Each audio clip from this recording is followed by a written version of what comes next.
Ladies and gentlemen, welcome to another video. In this video, we're going to be talking about how to add your own song to your Instagram story. So let's get straight into the video. In order to go ahead and do that, you will need to download another application by Instagram, which is going to be called Edit right over here. As you can see, all you need to do is click on the plus icon right over here and tap on Gallery.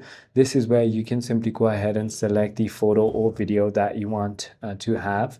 So for your story, simply go ahead and click on tick mark. As you can see right over here, it's ready. Now all I need to do is click on audio down here, and as you can see, it shows me all the Instagram music. But what I want to do is tap on import and then import from files. I have a song already downloaded. I can simply go ahead and add it right over here. If I want to add captions, I can click on captions and then I can do imported audio captions. As you can see, it is going to generate a caption. Without the sound, I'm going to play it for you guys. So it shows you the caption, as you can see.